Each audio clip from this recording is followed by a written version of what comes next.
Good morning, everyone. Welcome to Welcome. FYI for your We out here. information. We out here. It We out is here, people. it is Tuesday, the 5th of April of 2022. I'm here Yep, with this. you, Gerard Finance, alongside Sarah Sherrod. Duncan.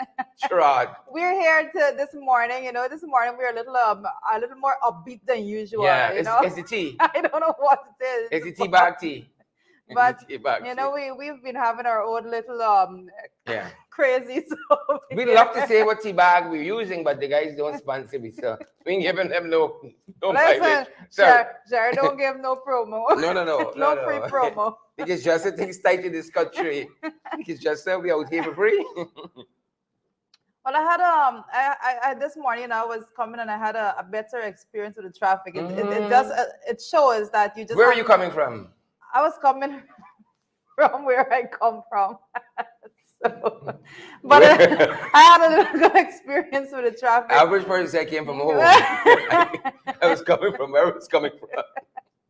So, Truth could be a lawyer. oh my goodness. What's the definition of from?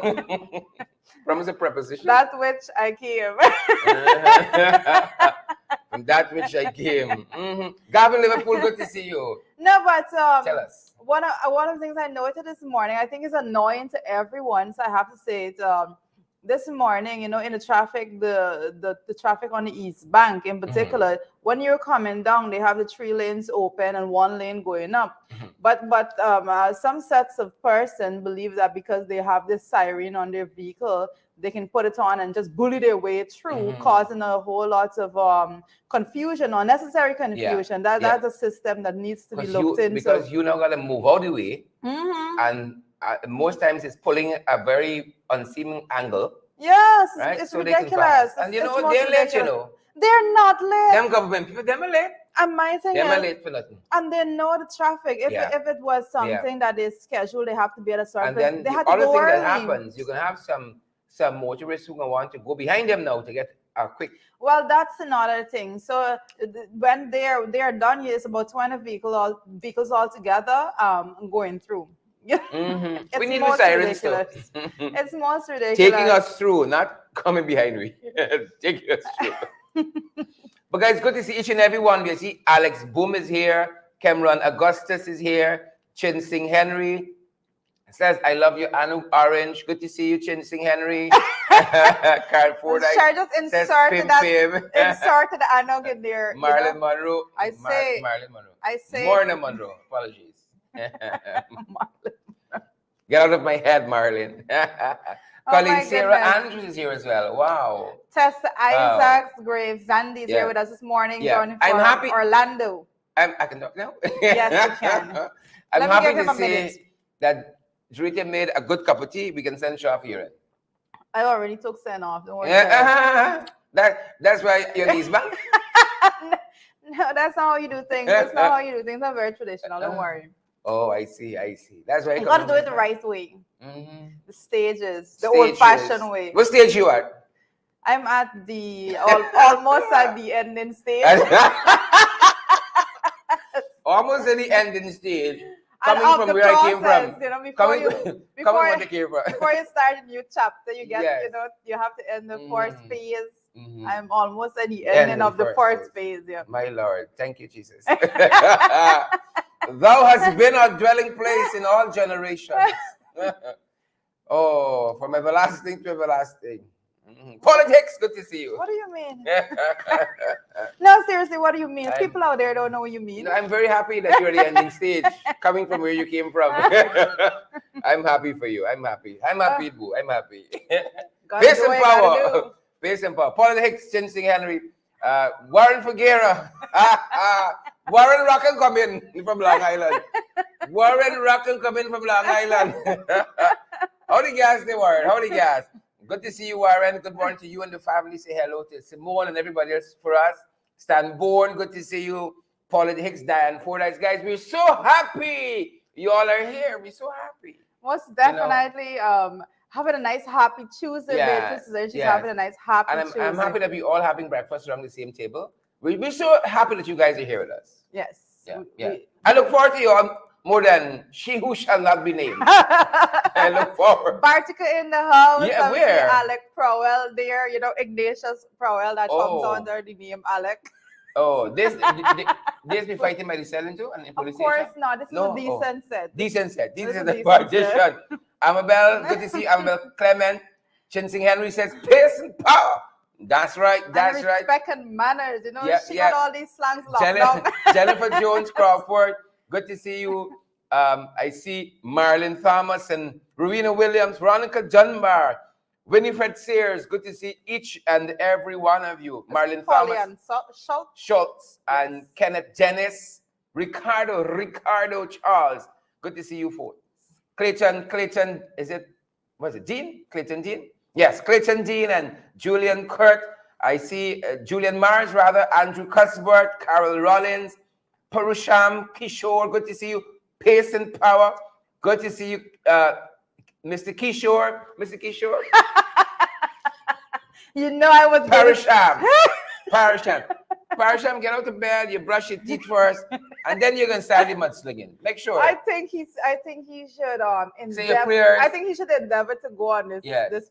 this national day. Yes, Irfan, National Day prayers. I think Kishore needs Right. to go.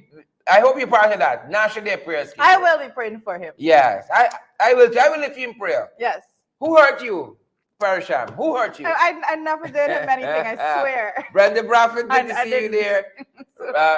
Robert Pops Asher. I'm just happy that he's here. I'm just happy. Me too. Right? I'm just Thank happy. you for coming. Folks,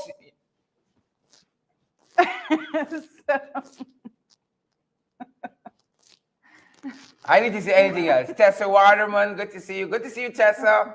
And all the other guys, Michelle, is it Dalton?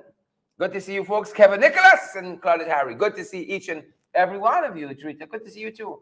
And it's lovely orange. You know, first of all, if I don't have an orange on the borders you shared, you need to tell them to change their color from my blazer. All right, because they would have adopted it. Bench Cup 2 has an orange. Are I you remember serious? You're gonna do this? when Mark ran for, when my brother Mark, he ran for mayor. Oh, that as a party color? As a party color. Oh, I didn't know that. Bench Cup for mayor. He had an Oh, orange. okay. I didn't know that. It was You an see? orange team. Yep. Well, probably got a fighting spirit in orange. Yep. Right? Folks, so much to discuss with you. So many things. So much things to discuss. Michelle Dalton and Jennifer and all the other guys. Really good to see you guys, and we're so happy. I'm so happy you're here with us. Oh my goodness! I'm I so see Selena Fraser's here with us this morning also. Yeah, from Waterloo? No, Selena's from Ontario, right? You good Selena, with that? am I getting it right? Ontario? Listen to me. Two things. Don't ask me about dates and names. I don't remember dates. I don't remember dates. Over time, names, you pick up all of these hundreds of names. And I'm social not media. good with All faces. Like I would see you, we'll have conversation, and so please don't feel no way if you're calling me out on the road and I can't remember your face. I'm sure, just in case. I don't like. Just in case, I'm Sherrod. No, but I'm usually nice to everybody. Like somebody have to really, really get under my skin for me not to be nice to them. Sharon knows this, right? I'm generally a nice person. I hear you. So I'm very hospitable to persons when I come into contact with them. People, is it? And so because of that, you know, I will carry on a conversation. Sometimes I'm talking to somebody and then it's turning my head to say, what is his name? What is his name? What is his name? Like, that's how she looked at me this morning. Where do I know him from? I think it's the onset, you know. Where do I know him from? Onset ellipses.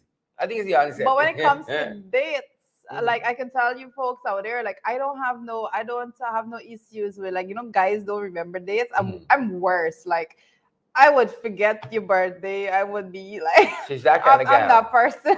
That kind of So I don't feel. But I happen to fellow listening, John Doe, because we are the end stage. Remember, see, you got some time. Phase one. Coming to the end of phase one, you got some time still. So I was strange enough to remember his birthday. I never put effort into remembering his birthday, but I never forgot it. Like I look don't what know. she's trying to save herself now. No, I'm serious. I never did. Redemption song. Redemption That's all I ever had. Redemption song. Look. Yep. Lots going on. Yeah, lots in the morning papers. Lots going on in Juta's life. I know we can talk about that. Skip the morning papers.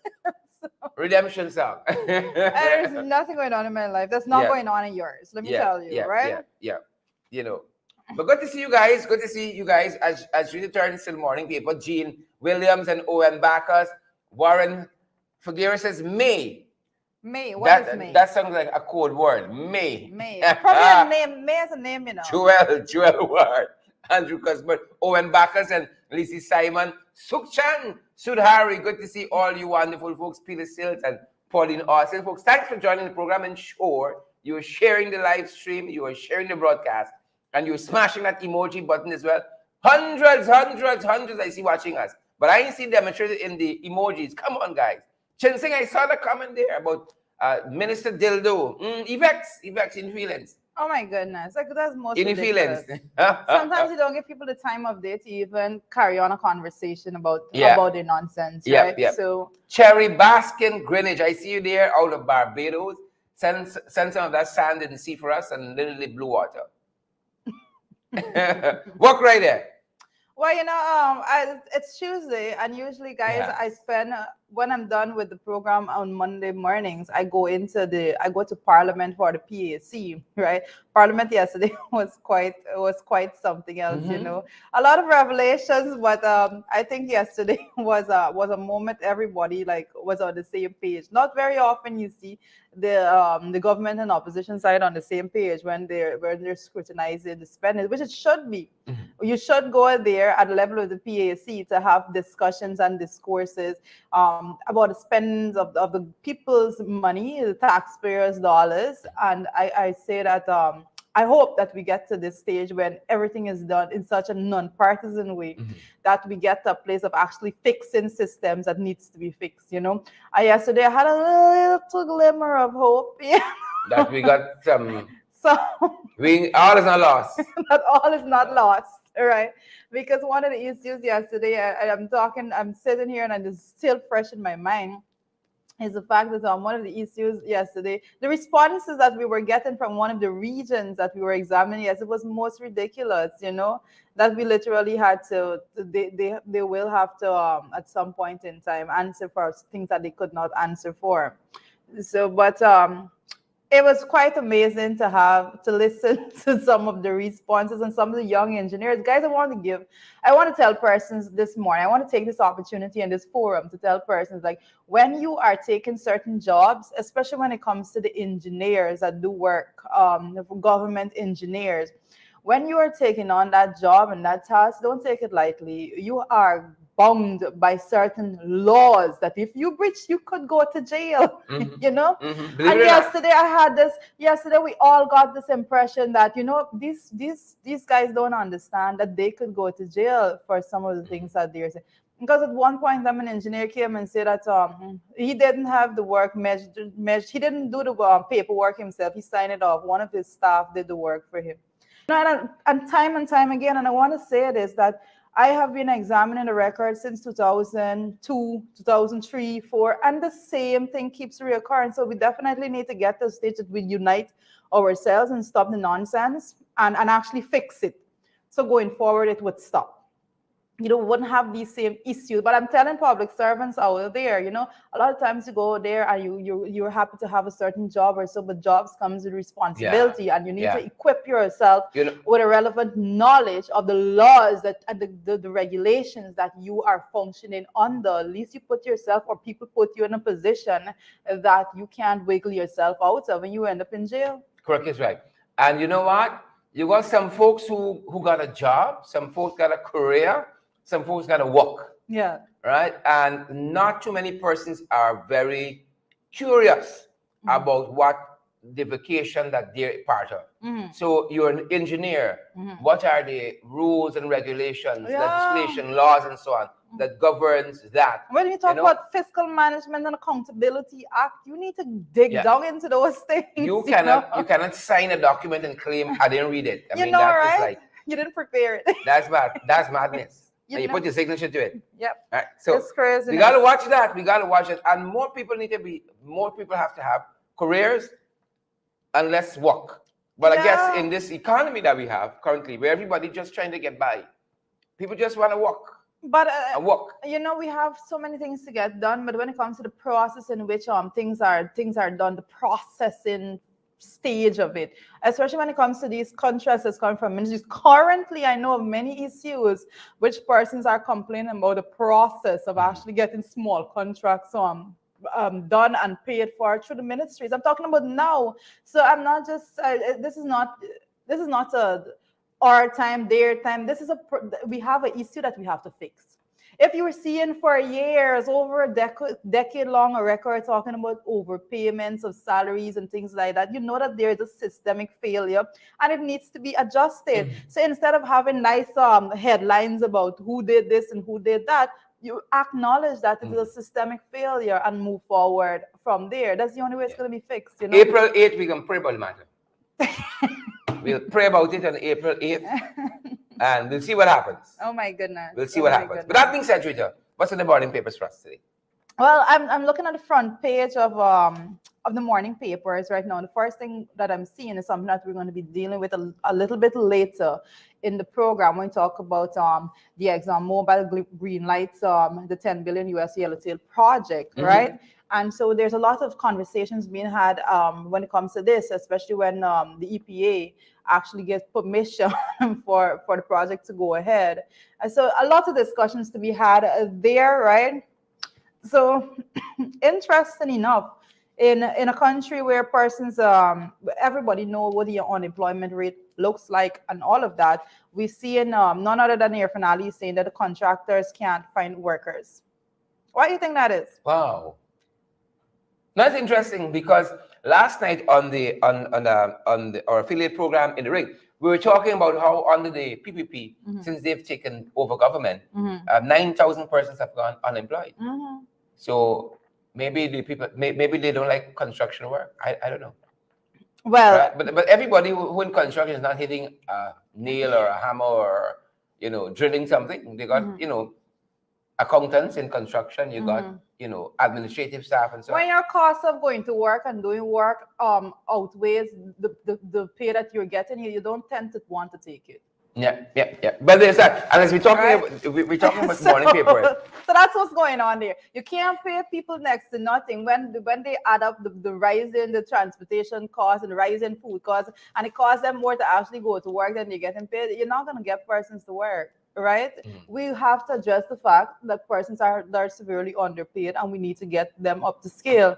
And persons need to know that the minimum wage in the private sector is way below that of the minimum wage in the public sector. And we complain about the fact that persons are struggling in the public sector with the minimum wage. So imagine the persons in the private sector. So you wouldn't be able to find workers if you're not paying them something that is actually giving them a little bit of money left over when they deduct the cost of actually getting to the job and doing the work. Okay? Yeah, I can put it like that. And incidentally, I'm reading a section of the New York Times, and it says here the marriage plot as something in the headline. Marriage plot. The marriage plot. Just so you guys know, we aren't kidding. I'm not kidding. I'm teasing. I was looking at it while you were talking earlier, and I was wondering if that is a sign. Now that you're coming to the end of the first phase. What? No, listen. That's how I see signs, Oh wow. That's It shares probably a little the marriage plot. Also in the morning papers. Folks, if you guys are coming, if you guys are in the diaspora. Listen, Catherine, calm down. Don't worry with whomever is trying to disturb your Don't let it distract you. Calm down. If you guys are in the diaspora and you're coming this side of the Atlantic, pick us up at a newspaper from wherever you are. Bring us a copy of the newspaper. We love newspapers from around the world. Keeps us updated with what's happening in other places. We love the internet. I personally love the feel of newspaper in my hand. I love that old fashioned. I saw some young people doing a program discussing like dating and finance and stuff like that. It's very interesting. I joined the program once and I think it was good. I think it was nice, and it was nice to see young people addressing these very pertinent matter, because I think there were like 2 or 3 married couples that they were talking about how they deal with finance and things like that. So very interesting. So these these are discussions that people need to have, because I think a lot of times because of lack of certain conversations, people go out and make a whole lot of mistakes that could have been avoided. Especially people moving to the end of phases, they need to. Karen Blackhead, good morning to you. Karen, Deborah Clark, good morning, Deborah. Beatrice is here as well. Yeah, well, Right? Guys, again, my simple please, if you're coming this side of the Atlantic, you're in the diaspora, pick us up a newspaper wherever you are. My aunt is on the way to Antigua, and I don't tell Sharon. I said, don't make the mistake with coming back don't without it. come. You better send the paper. If you guys stay, you guys stay in Antigua, but at least The papers must come. Wherever you guys are coming in from, because I know a lot of folks are coming home. So I met some wonderful folks last evening. I don't know if I even have the permission to call their names. Some ringsiders, some fans of our programs, some FYIers. FYIers. And they were so gracious, and we thank all of you guys for helping us along to keep us going. Yes, and on not such a bright light, one of the things that is into the papers today is the penitence boy is stabbed to death. A 16-year-old penitence Georgetown resident was stabbed to death yesterday. And that's one of the issues we're actually covering this morning. Believe it or not. Very, very, very sad story. Very sad story altogether. Yep. But what's going on in your paper, Sharon? What's going on in my paper? My paper says trend. It says go to the trend.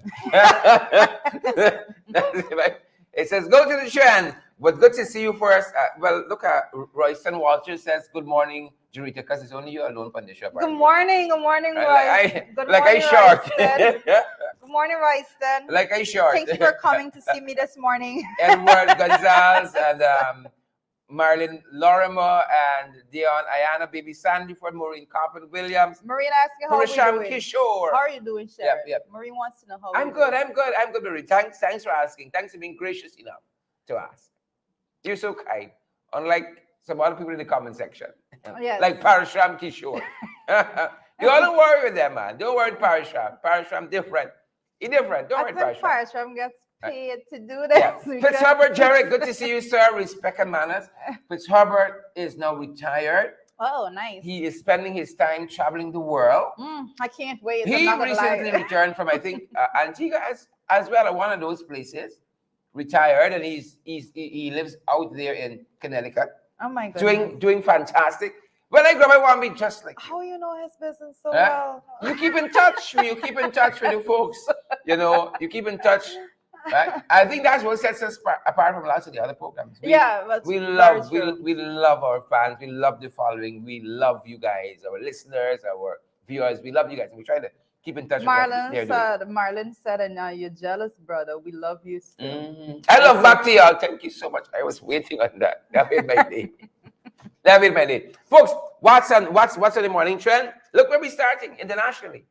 Yes. Oh my goodness. So this one. Talk to us, Juwita. Oh my goodness. I can't. Talk to us. This is. Tell us who involved. Go ahead. Listen.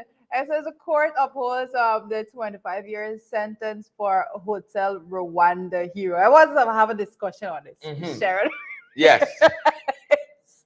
So we're gonna come back. We're gonna bring you guys back. So here's what's happening. Now everybody know about. Well, I shouldn't say everybody knows. Well, the Rwanda genocide happened, right? As you know, you had two warring factions there in the Hutu Rwanda, and the Tutsi, and you had this whole genocide that happened. And again, we promised as a world we wouldn't go back there to war, civil war, and all that. But Ukraine is happening still. But that being said, one of the persons who was credited with saving a lot of lives and who the movie Hotel Rwanda was based off of, he has grown into something of an iconic figure in Rwanda. And he has been heavily critical of the current administration there, right? He has been heavily critical of them. And he was actually, at the time he was arrested, overseas. When the government kidnapped him, they did not go through the formal channel of an extradition. I think he was either in the US or some other country at the time. And he's been, over the last 20 years, very, very critical of that administration in Rwanda. And so they have tried him for on terrorist charges, and they've convicted him now for 25 years. This is a guy who saved over 1,000 persons. Yeah. Right? How does that, 1,000 persons? How does that happen? Because I mean, I don't know if I'm missing a part of the story altogether, but I don't understand how is it that you can move from, well, not move from, because he's still considered a hero. Yeah. He is still considered a hero. And how do one get persecuted for saving lives? Like how is that? Yeah. How does that add I up? think also he is, I want to get my facts right. I think he is resident in the US, but he has another citizenship. I think it's British citizenship or something of that Mm-hmm. nature. And so, but those countries are seeing this as a farce. Mm-hmm. They're seeing it as a farce because he's critical of the government. Yeah. And he was one of the most vocal critics. And of course, because he has this iconic stature, Yeah. he's one of the most vocal critics of the government. And they're now charging him for trying to overthrow the government, a whole host of other things. 25 years Yeah. in jail. Terrorism. He refused to be part of the trial because he said it's a sham trial. He refused to attend court. And some international lawyers are now looking at the whole thing. 25 years. Yeah, well, I hope we see some kind of proper resolution to that case altogether, because a lot of persons out there would say that it's not justifiable. Yep. The charges, but Yeah. let's just wait and see where that goes. But persons, persons, I just took a flash to the comment section. It's not good over there. So, it's not good over there. We have a war going on in the comments right now. So, folks, remember to be positive, optimistic, be good. Don't let anybody come to spoil your day altogether. They're always going to be here. Devil's at work. So, yep. So that's where we are on that front. yeah, that's on the international level. When we move into regional and what is going on, actually, there's an earthquake recorded near Antigua. We should go into that one first. Yeah, but I gotta notify my peeps about this earthquake near Antigua. Now we gotta love our own country here, because we're not the only earthquakes we got is the PPP. Oh my goodness! Right, the only hurricane and so on is them boys. But Thankfully, we gotta be thankful we don't have these kind of natural disasters. But from the reports that we have, this earthquake was measuring 5.7, I think it was, on the Richter scale, but it wasn't in Antigua or there about. It was close by though, and so but the folks are on this, and I think UE has a seismic department that does fantastic work, and they're part of monitoring what's happening here off Antigua. Got you. Yep. So there's that happening on that front, folks. And of course, we got a lot to be thankful for. We got a beautiful country here. We got a lot of bountiful resources, and we don't have all of these natural disasters.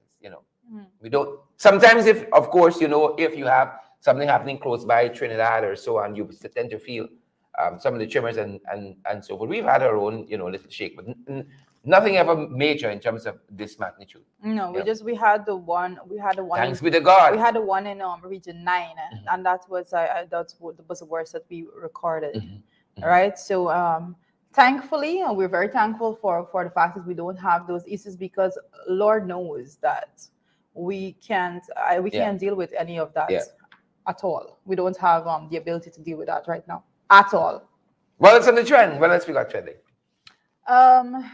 Well, on the trend, as we continue on the regional level, we see St. Lucia courts hand down a conviction in a sexual abuse landmark case. The St. Lucia court is said to have handed down a conviction in a sexual abuse landmark case. Very interesting that right here in the region, here in the region, that you were seeing something like this, Sherrod.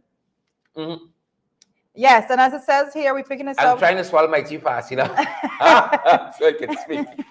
I was a little hungry, And so, this was interesting to the point where this sexual abuse happened 20 years ago. Yes. And it was between a teacher and a pupil. And so, of course, some of the content from the case says that the teacher was in a position of authority and should have known better and all of that. But what is remarkable here is that the span of time, it was 20 years ago, the victim is now a grown person and instituted this litigation. And the fact that the court went back 20 years and have now handed down a judgment and to the effect where the person is going to be imprisoned, that was what was remarkable. And again, it is saying to not only which country is it? Antigua, is it? St. Lucia. St. Lucia, that it might have repercussions for the region too, because Yeah. there is no statute of limitation really, which what St. And Lucia that is should saying not, it on should these not have, it offenses. should not have On any these statute of offenses. limitation. So So rightly so. that is quite interesting to see that. Quite Yeah. interesting. But very much of a landmark case, as they're saying, because we need to take pattern. A lot of countries can actually look at it and take an example, and to see that, especially when it comes, a lot of times we would hear, especially if victims speak out, you would see a lot of victim blaming, and especially if certain time has passed since the incident has occurred, persons tend to believe that once time passed and you don't have the right to go out there and make accusations and something like that. If someone wronged you, it doesn't matter how, especially these things when it comes to sexual assault altogether, sexual abuse. If someone wronged you, there's no time limit Yeah. as to how long you should take before you go out and speak. You speak whenever you're ready to speak. That's Yeah. how it is, because those things have a lot of psychological implications that victims are not psychologically and mentally strong enough to speak out just after, right? Because there's the own internal battle that they're facing when it comes to the lack of confidence, lack of trust in society, and their whole, some of them feel a sense of shame themselves. So all of those things taken in consideration, persons who have those victims have to get to a point that they are strong enough mentally and psychologically to actually go and say what happened. So there can be no time limit on when you go and say things like that. So if you are 14 years old and something happens to you, and then you are strong enough at 18 years old, 19, 20 to speak about it, you go speak your truth. There's nothing stopping you, and there is an obligation by law enforcement and the authority Yeah. to do thorough investigations into what you are claiming, and nobody can just brush it aside. But we see in Guyana, and this is a fact. We see persons, when you go to the court, if even a woman goes and say, well, she's being abused, or worse, if a man goes and say he's being abused, it's treated with such a watered down effect, like nothing, like that's nothing. Yeah. We have the most ridiculous culture when it comes to gender abuse, and when it comes to sexual abuse. We have the worst attitude in our system and society too, because a lot of you out there, a lot of you that is out there actually encourages it and make it so difficult for persons to come out and go forward, because you would start, oh, why she didn't talk before, oh, she put herself in that situation for that to happen. Total nonsense. I don't agree with it. No, cannot be right. Definitely, we have a long way to go, and this is definitely a step in the right direction for these kinds of offenses. At least St. Lucia is saying there's no statute of limitation on sexual offenses. What else we got happening on the trend? Good to see Azrita finds our. No, well, I was still into that one, because one of the things I wanted to note on that particular case is that he was an employee of a local institution. He was accused of sexually abusing boys and girls under his care, and the court last week convicted the perpetrator on charges of carnal knowledge and remanded him in custody for sentencing in May. So this particular case has a lot for you to go and read on, and a lot is being said. That parents, you need to speak to your children and to make sure that that you know what is going on when you send them out into learn. This is a learning institution, The name wasn't given, but most definitely we need to be able to safeguard our children and make sure. I don't want nobody telling me no sad story about my children. Don't come around them anyway. I am the protective parent. I'm the definition of protective parent. I mean, some people would say that I'm a little too protective, but leave me like that. Let me be too protective, right? I like that.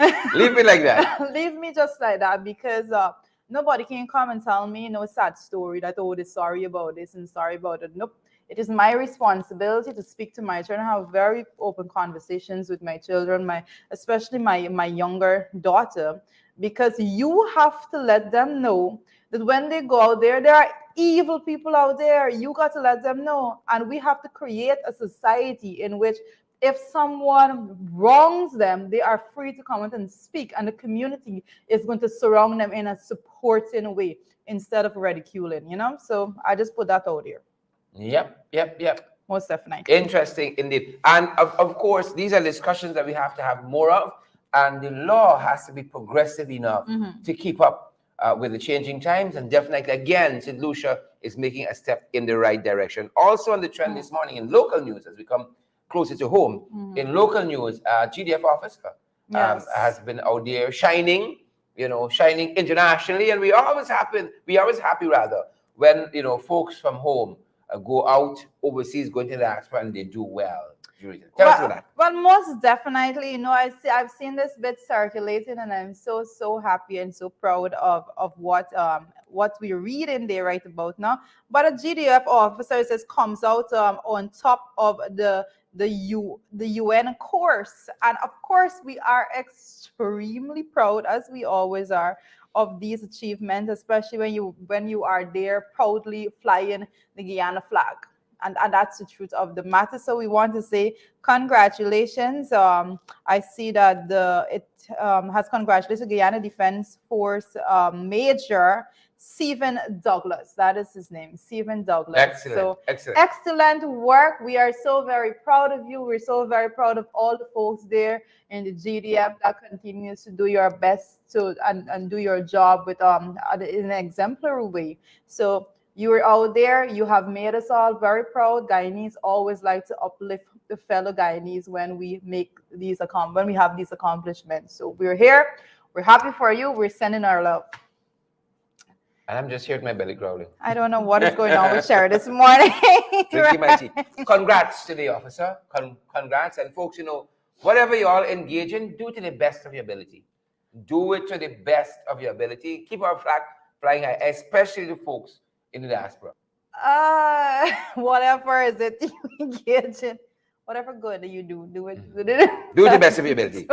That being said, before Juita mine goes down a different road, this is a particularly interesting one, and both Juita and I know this issue personally. Yeah. Right. So there's the story of Levi Talgett. Yeah.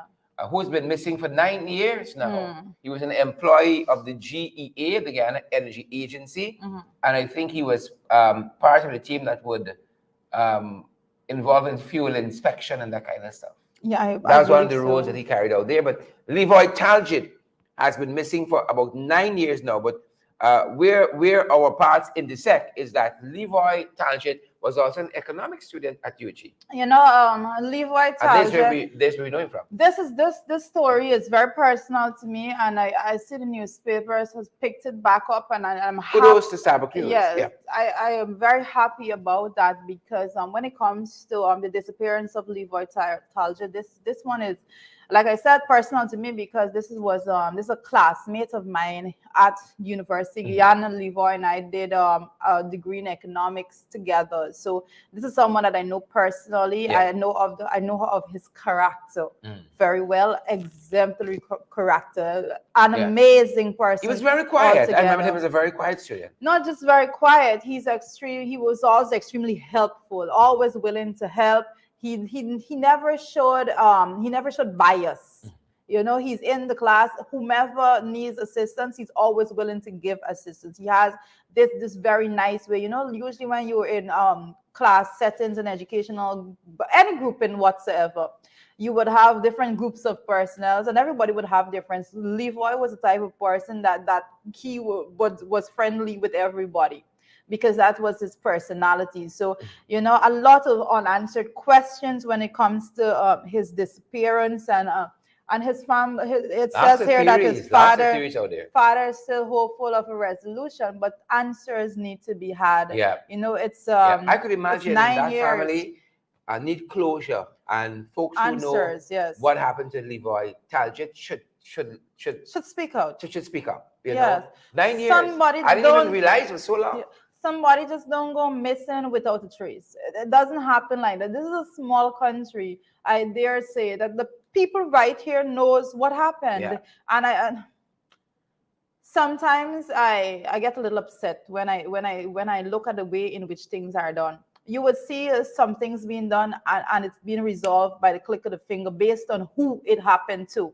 All right. And then there are other cases like this case that 9 years after, no Yeah. answer. You Yeah. know, what was the length of the investigation? What was the depth of the investigation altogether? So many questions, like I said. Yep. Yep. This specific story is very personal to me. I know this young man myself. I know who he is and all of that. So nobody could come and tell me and have give me speculations that, oh, he's probably doing something wrong. No, off I can say that right out. That is not who he is. You know, when you know people, persons can come and tell you otherwise about their character, who they are, what they do. So most definitely, I want to see some resolution to that particular matter. Certainly his family and I want that join too. with his family in calling for answers to be given, especially after so long after this has happened. Yeah. You know, folks, the aside from this story, the strangest thing as we're talking about Eugene, that Judy and I know the same folks because I interacted with a lot of people in student life at UG, being a student leader. But I never met Sharita, strangely enough. So she didn't used to go to class plenty and so on. I don't know. You know, I'm one of those persons. I know Levi. I know. Sure, never met me, but I was a part of a lot of nonsense that ran against his campaign. I think like Sharita used to go to class plenty. You know. I did a lot of things against your party, the Revolutionary. I gotta ask you to register. I gotta ask you to register. That being said, folks, really and truly, we want to see resolution and closure where the story is concerned. And again, kudos to Sabak News for following up on the story. Yes, most definitely. Answers need to be had. And again, I'm going to say that it's impossible to live in a country like Guyana where someone goes missing without a trace. It doesn't happen like that. Somebody out there always knows. And there were some part of the investigation that his vehicle was found, you know, items belonging to him was found in the possession of someone. As all of those things, absolutely no one went to prison for anything concerning him. So I don't want to put my own theories out there, but I'm saying that the authorities need to give definite answers as to what happened to Levi Talgett. Mm-hmm. Yeah. So again, kudos to Sabak News for following up on that. Person of interest, we still in the University of Ghana? Yes, most definitely. Person of interest. When we're looking at person of interest, today our person of interest is none other than Professor Paloma Muhammad, you know. Paloma Muhammad Martin, I believe this is attached there. But there you have it, UG's first... Or her. There you have her. UG's first female vice chancellor. Wow, quite an amazing Go, Dr. person. Muhammad. Go, Doc. Go, no, Doc. But I know, Sharon, I know you know Dr. Professor Paloma. Everybody does. Everybody who knows somebody knows of this woman. And I know that you know her because anyone that passed through the University of Guyana, especially when you have had an active student life, you would know these people. These persons are very, very important to us all together. But to be the first female vice chancellor, that alone creates it is breaking this glass ceiling. And we often speak about breaking the glass ceiling. And there we have it. Paloma Muhammad going out there, doing her thing. You're a person of interest because you are well deserving of that position. I know we just came out of the month of March when we were celebrating women, and Paloma Muhammad, I know that I saw a lot of coverage being put out there about her, and I encourage persons to go out and make sure that you do your bit of research on who Paloma Muhammad is. You would be so amazed. We have to have a whole show just to dissect all the work that she has done over time, but we are very proud of her as a woman. I can say that you have Professor Paloma Muhammad, if you were listening to us this morning, you know, you have created a pathway that we are also very proud of as women, and we will continue to look to you for guidance, you know. And the males out there are very proud of you too. You know, Sharon is in the corner here, feeling all left out. Yes, we are. extremely proud, you know. Yeah. That's my heart. Doc is a fantastic person. Dr. Muhammad, I can say that. I had the privilege of being taught by Dr. Muhammad. Oh, lovely. Yeah, you see? I didn't know that. At the undergraduate level, Dr. Muhammad was in charge of the Center for Communication Studies. I didn't know she was the director. That's where I met her first. And then I think she was dean of the faculty of education and humanities. Yes. Sorry, social sciences broadly. Social sciences. You see, that's how you know when you went to uni. You won't be able to have these conversations. But Dr. Mohammed was the dean of education, social sciences, and then she went on to be vice chancellor. I think she was deputy vice chancellor first, and then she became vice chancellor. Fantastic woman, both at the organizational level and at the academic level. And again, Dr. Mohammed took over that communication center when it was in shambles and really brought it together, brought a lot of funding to the center, put us in touch with universities overseas. I think we still have a program that we do with Ohio State University, where they offer scholarships and so forth. And Doc has been, I think, good for the university. And so I think it wasn't surprising. Women in those positions are always good. Let me finish. Women are always good when placed. Always got to stick into little feminism. It is. You check it out. Check out any organization. I don't disagree with you. I don't disagree with you. But Dr. Mohammed, I shouldn't say but. Dr. Mohammed has been, I think, good for the university. At least she was fantastic for the social sciences. And I still think Dr. Mohammed has a large role to play and could play a larger role. She's that kind of person, she's that her kind of person. Personality. Yes. And let me touch on that. Dr. Mohammed is one of those persons who, if you interact with her, you'd know it's a classy, elegant, educated woman, but never that kind of air about it. That kind of thing. People can be a little false and a little uppity and that kind of stuff. Not her. Down to earth and that kind of person. That's what I like about her. I can say that. And Dr. Mohammed has done, I think, well for university. And we all love the fact students who pass through her tutelage at university have been excited to see this elevation that she's had. And respect and manners to all the women really and truly blazing the trail out there. And respect and manners to Dr. Mohammed. And I will tell you this, something I heard Dr. Mohammed say to us.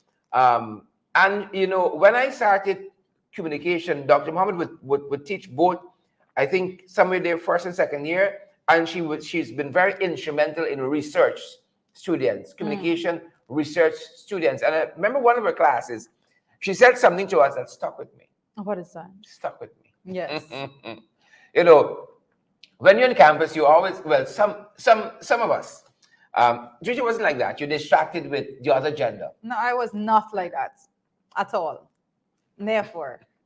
That being said, that's why I never saw nobody. Doc would always kind of find a way to put you in your senses and say, no, y'all getting tired of taking your schoolwork. But I remember one class, she said to us, she said, usually got a lot of challenges. It had at that time a lot of challenges. And she said, what some of y'all think is love. Oh, Lord. Right?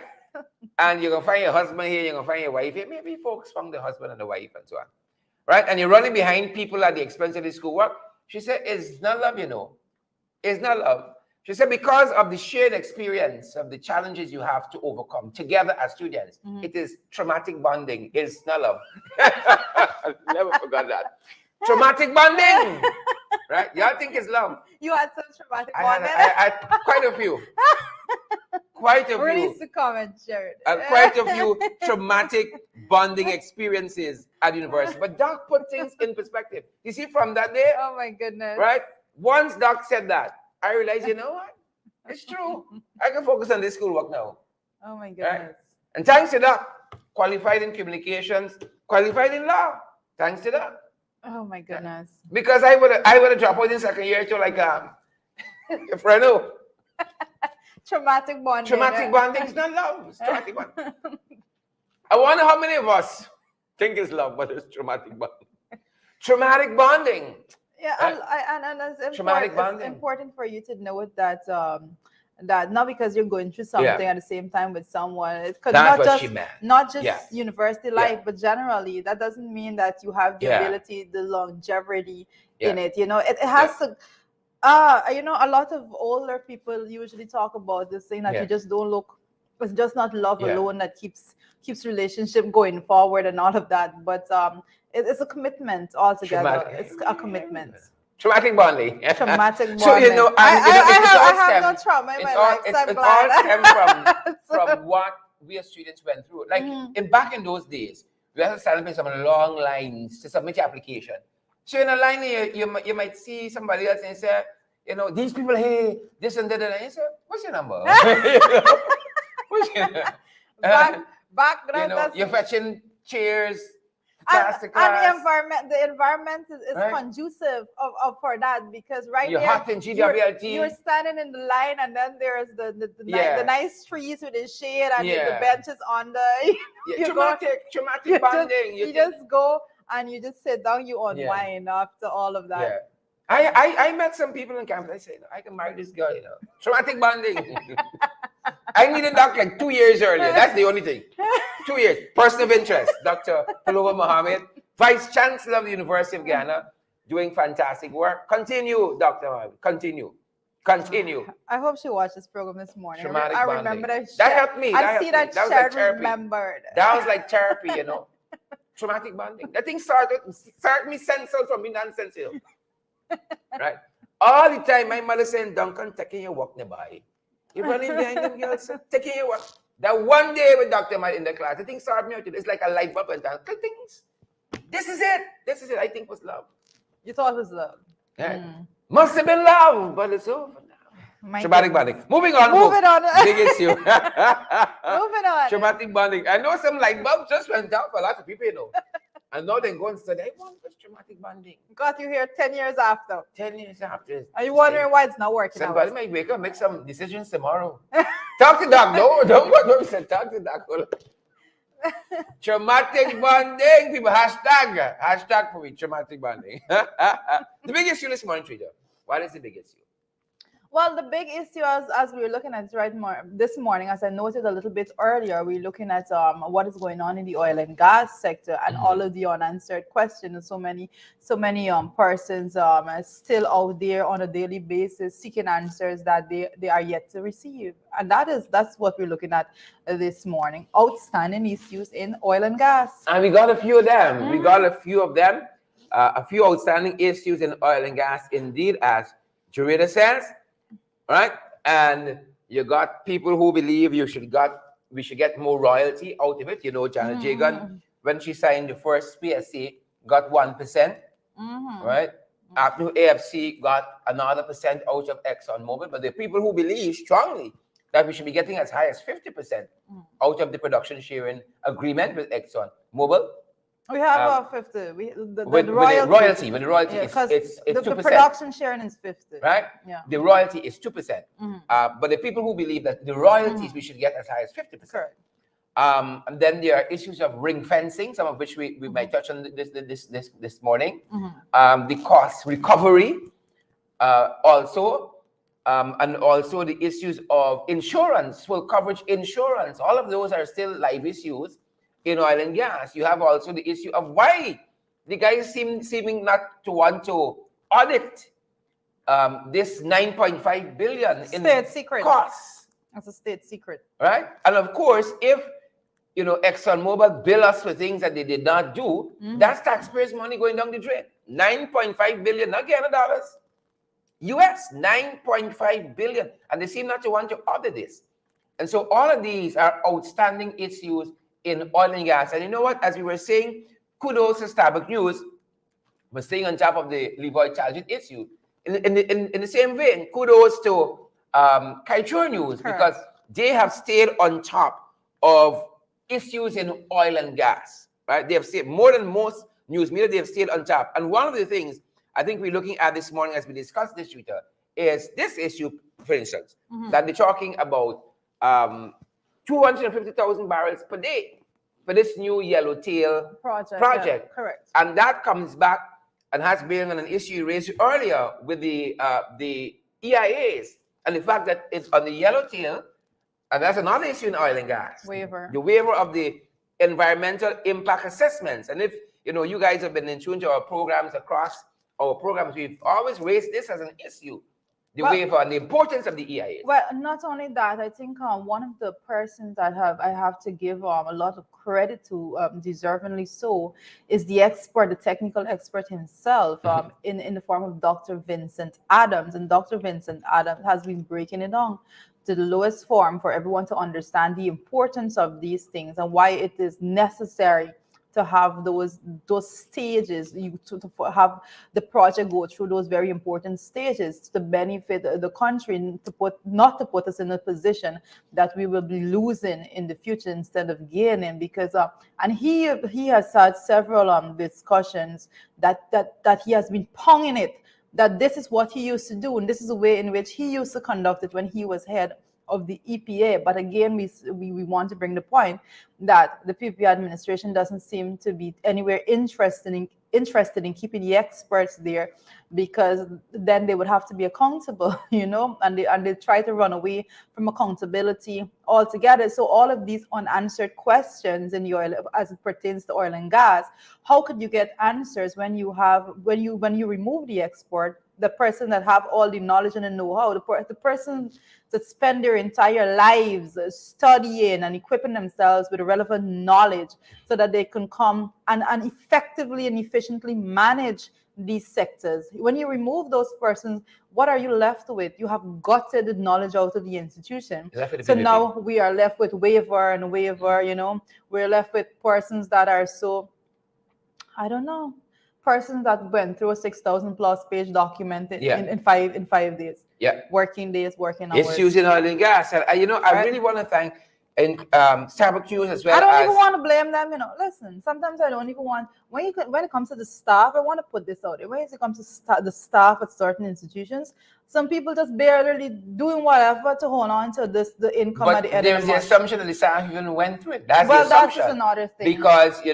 this could all be formality. You submit it, we know we're giving you it, whatever the thing said. Not even back the page. Right? We ain't open a page yet. The thing's still on somebody's desk, but you got the agreement there. But lots of issues because we want more out of our oil and gas sector. And that's just one of the issues. Let's throw the other one up there for the guys. So they have all of them. So there is that, the 120 barrels of oil. And there is another one. I think there is another one that we want to look at. And again, featuring on what's happening in this sector, that Correct. Article 13. Oh, yes. Right? They are asking government to release the information on the license. Article 13 group, this pressure group. You are speaking about an administration that says that they are championing certain causes. You're speaking about an administration that loves to go out there and utter the word democracy, right? And yet we are at the point, you're at the stage where the country does not know the details because they refuse to let the information be out there. You can say what you want about the APNU AFC administration. Those documents were released. The public has access to it to see what is there, line for line, word for word. But now everything's a state secret, and a lot of persons suddenly realize there's a vast difference between the way in which these two groupings, the coalition as opposed to the PPP, deals with issues of transparency, because there's aspects of good governance that you can't run from. You can't claim to be practicing good governance if you are not transparent, if you are not putting out the information, if the communication methodology that you're utilizing isn't giving information to the people. You can't go out there and speak of good governance because you're not practicing good governance. And this is something that I can proudly say that a coalition was on point with when it comes to transparency, when it comes to the fact that persons could have gone out there and used their voice without being criticized. All of these things, but persons are slowly beginning to miss it. Well said. Well said. And again, kudos to the pressure groups, interest groups, like Article 13, who has been out there ensuring that Guyanese get a fair shake. Because that's all we're asking for, a fair shake. And interestingly enough, as we talk about that, there are other groups and other voices that are being raised in terms of what is happening in the oil and gas sector. For instance, people are saying that, this thing needs to be managed well. Yeah. There is no do-over. If you get it wrong, it has implications for future generations. We have this windfall of money in oil and gas. And if you do it right, it could mean, as we were talking about in a previous program, Guyana has the potential of becoming a first world country if you have the right people, the right policies, the right programs that are put in place. And the opposite could happen also. And there's one professor who has recently lifted his voice on this issue, Terence Yip. And again, we're picking this up out of Kaitor News. I want to give the kudos to Kaitor News. And Sambric News, too, has been doing exceptional work in oil and gas.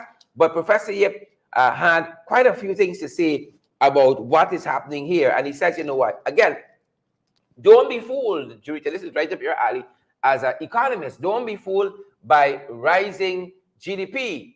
And Terence Yip said, indeed, Guyanese should feel justifiably proud of the fact that their country's GDP has been growing the fastest, and that Guyana is one of the few bright spots in the world. In fact, he highlighted that the GDP per capita will reach an estimated $14,000 in 2022 and 20,000 US in 2023 at the current exchange rate. The economists warned, but one must not get carried away by these large averages. Every Guyanese man, woman, child, and of every household will not be getting these incomes. The oil money will not erase absolute poverty, nor will it reduce income equality overnight. And those are some sobering words, inequality overnight. And I want to say also kudos to Kaitor News and also to the journalists who I see has followed up a lot of these issues, Kiana Wilberg of Kaitor News as well. I want to just give that big shout out there to Kiana. Well, most definitely, that is something. Oh my goodness. Yep. He said, don't get carried away by all this. The GDP gonna be, I think it was pegged at 47% this year because of oil and gas. We were condemning Trinidad quite recently by saying that they have their economy structured more so to the oil and gas sector, but we seem to be heading there. We seem to be heading in that direction as well. But Professor Yip is saying that he, as an expert, it has to be more than that, and that if you have proper programs, they are good. They are good examples out there. Botswana is a country that has used its natural resources to really benefit its population with good policies and good programs. But there are bad examples out there as well. A powerful thing that he said, as simple as it was, it's the technological age. Everything there is within a click of a finger. The examples, bad and good, are out there. Follow the good. Follow the good. But of course, we're still a far way off. I want to actually go back to the article itself and what he was speaking about, because a lot to be taken from it altogether. But he spoke about absolute poverty, and this is something that I speak about very often when it comes to poverty. And he speak about the fact that the disparity between the rich and the poor, that gap is widening instead of closing. And one of the things I want persons to remember, because as we're having this conversation, I'm remembering so many things that we've been consistently speaking about.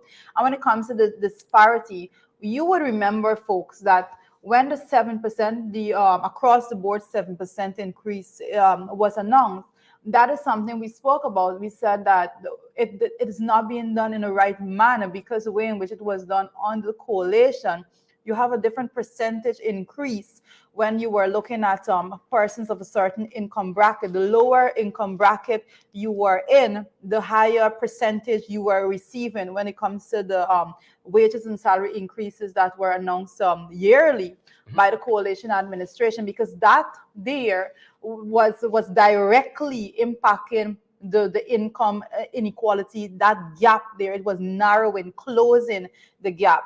But when you have this across the board, this method that the PPP utilize and continues to utilize in so many things, when you have that, what you are doing there is widening that gap. So you give the poor less and you give the rich more. That's basically what it boils down to when you go and give the percentage as across the board. That is one of the things that we're looking at.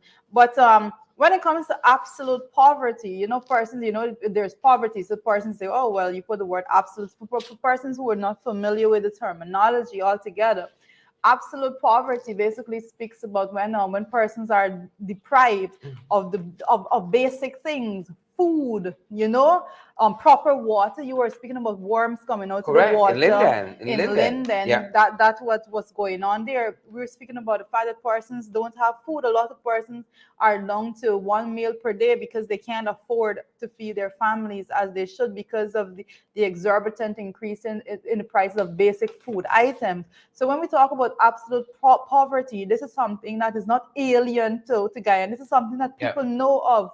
A lot of people, thousands of persons know about this firsthand, knows about these difficulties and these struggles. So this is not, when these discussions are being had, I see a lot of persons that wants to be advocate for the current administration. There's certain people just jump up and say that they're the expert and they want to speak about certain economic policies, right? I'm yet to hear of any one of them speak about the realities on the ground and how poor people are dealing with all that is going on, the inflation, the unemployment, all of these things. Those are conversations that they're not having because they have no policy direction to guide persons out of that. So yes, this guy Terrence yep, is completely correct what he says. It's not going to happen overnight, but it's more importantly, it's not going to happen at all if there's no policy directed to making sure that changes. And if we are to base our predictions on past behavior, when we are looking, I want to talk about the 7%, because when we're looking at that particular matter, that is a matter of that is a startling example in telling people that equality and equity are two completely different concepts, and you do not go out there and say that you are being equal when you are not practicing any bit of equity whatsoever. You need to give people what they need to bring them up to par on a competitive level with other persons. You can't be giving everybody the same thing and saying, oh, you're helping everyone. It doesn't work like that. Different communities have different needs. Different people in certain income bracket needs different things. You can't go out there and say, oh, we're going to give everybody $25,000. Oh, you living in a 3-story building? You living in a shack? Oh, you just borrowing a little room or a little space in somebody, we can give you $25,000. We are being equal. Yes, there's equality there. In the most corrupt manner, some people never see the light of day with the money, assuming that everybody sees it, just being wild out there. But you are not being equitable. So the person that needs more don't get more, and the person that don't need it at all is still getting. And we need to get to a place where we accept that our country has such disparity that the only way in which you can solve it is to give who needs more. That's the only way you can solve that. It really makes an interesting point because, for instance, if you take Irfan Ali as an example, remember you had the across the board 7%. Yep. Irfan Ali at his current income bracket 7%, and a 7% for him meant $150,000. Yep.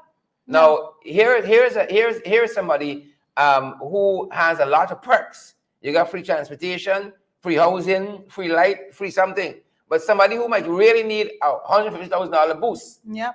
Their 7% might be 3,000, might be 4,000, right? So that is the kind of thing I think in a very meaningful way in which you can look at it.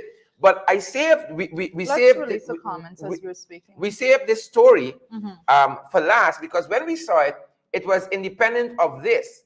But as the guy showed us the content, we thought, what a better example to look at this. Some of the concerns you have, the outstanding issues in oil and gas, against this particular story, because this is a family from Berbice in which 4 of the children were stung by bees recently. Yeah. Believe it or not. But aspects of the story stood out to us, right? Aspect of the story stood out to us. And again, we're picking this particular story up out of Kaicho News. I think it is. It says 4 children, ages 1, 2, 5, and 11 are hospitalized at the Skeldon Public Hospital in a stable condition after they were stung by bees that were reportedly disturbed in an empty lot on Sunday morning. The mother of the children, Sunita Charan, 30, a housewife, who was also stung multiple times and treated at a local hospital, was discharged, but her children were kept under observation in the hospital as they were vomiting and exhibiting signs of discomfort. But as the story progressed to tell you what happened and how they found themselves in this situation, it tells us that a bee hive was close to where they're living, and somehow their nest there was disturbed and the bees invaded their homes. But what struck me about the story is, according to a neighbor who was interviewed, according to the neighbor said that the family is extremely poor. And as such, persons have been assisting them with hampers. She added that the family lived elsewhere, but they were evicted. Thus, the neighbor says, she and her husband had helped them to get the house for them to stay in. They have been living there for the past 3 weeks. And then they have a number here if you want to assist the family. Right? So again, we are going to increase our GDP by 47% or 47%, whatever. Right? Dr. Yip has just told us, Terence Yip, that you can get the per capita GDP moving from 17,000 to 20,000. But not everybody can get it. And when we were looking at this issue here, the big issue, we were thinking, how does Senator Turan benefit as a family who the papers are telling us are extremely poor, right? They've been moving about as a family, right? And now you're poor, you've got bees to deal with, your 4 children in the hospital vomiting, right? So poverty is real here, and we talk about extreme poverty. So it is real for a lot of people. It's absolute poverty. It is real for a lot of people. Absolute poverty, like Cheryl's right, is in extreme poverty, and a lot of times the poverty line. When you look at how many persons are living actually below the poverty line, there's actually a line. I have to check the updated figure, but at one point in time, it's person that was living under a US dollar per day. But I have to check an updated figure to see if that is still the measure. But there were persons that was living below that particular line, which on average is just about 200 Guyana dollars per day. And we know of persons that are in those situations, and absolute poverty is something that everybody in this country, people living in absolute poverty. Yeah. Right? Everyone in this country. And in some instances, we ourselves. Don't let jacket and shirt fool you. Yep. Right? We live in this economy, and you have to think in consideration how much good work years I have left in me. Yeah. What put away? Something should happen to me tomorrow. What happens to my family? We live in the economy too. But it's interesting that you spoke about this situation with the family that got stung by the bee, and the fact that the poor people are living in this country. And I can say that again, when you speak about, you see all these brilliant numbers coming forward. Let's just be realistic about it. You see all the brilliant numbers coming forward. You see the GDP looking all nice, and I have to say the origin, because in all GDP ain't looking good at all. It's horrible. Right? And we'll get to that in a different program, but we're not going to speak about that today. That's a whole hour conversation or more. But we see, and everyone have the bright aspects of what could be. But the reality is that you're looking at numbers, and when you talk about per capita, basically you're talking about based on the amount of people that is living in the country and the GDP that you have. This is what it breaks down to per person, right? So that's how they look at it. This woman looked, and her family looks like they're enjoying any per capita GDP benefit. And that is the reality. They're not enjoying 17,000 US. That's my point. So how does it get to them? Because what's happening is when you have a system that is so corrupt and a system that is not transparent and all of these things, when you have that system in place, all of those monies that should be given and that should be benefiting them, I want to say given, that should be benefiting those persons, are now saturated and actually is just benefiting a few at the very top, a little gang at the very top. And these are the things that we need to move away from. These are the things we have to fight against. And we're not going to move graciously away from it, because that's the system that those persons there enjoy. So you have to fight it in order to have those people benefit. You need to have a system of equity in which you give them what they need to elevate their lives. A hamper don't cut it. A hamper don't cut it. You don't give somebody a hamper what? It helps them for a day. How does that What improve next? their lives? What How? next? How? What How? next? What You know, you next? give them 25,000. How long does that benefit them with the exorbitant increase in the price of goods, food stuff? How long does that benefit them? A week? Let's be realistic as to how things are happening. Yeah. You have to put systems in place and policies in place so that their lives, their standard of living is elevated, not for a day, not for 24 hours, but you have sustained growth for those families. And that is what we are advocating for altogether. Yeah. That's it. That's it, folks. You know, we cannot exhaust these issues. As we said, we got a lot of outstanding issues in oil and gas, and that's just one sector. That's just one sector. We're going to continue to update you guys, continue to keep these as live issues that we discuss, because this well belongs to all of us. It's our country, Guyana, that is, whether you're home or you're in the diaspora, and it should interest all of us how it is managed, how it is run. Yep. And so we're going to keep you guys posted on these myriad issues. But thanks for joining us, Peter Sills and Natalia Odwin, Marilyn Thomas, Savage Page, Jewel Ward, Dave Jurel, all of you fantastic folks who are joining us. Thanks for doing so. And guys, we implore you, we encourage you to come on board and to partner with us. You know by now, by heart, those of you who've been regulars in our programs, we got PayPal, we got Zelle, we got Cash App, MMG, MoneyGram, Western Union. You want to know how you can use any of these to benefit our program, folks?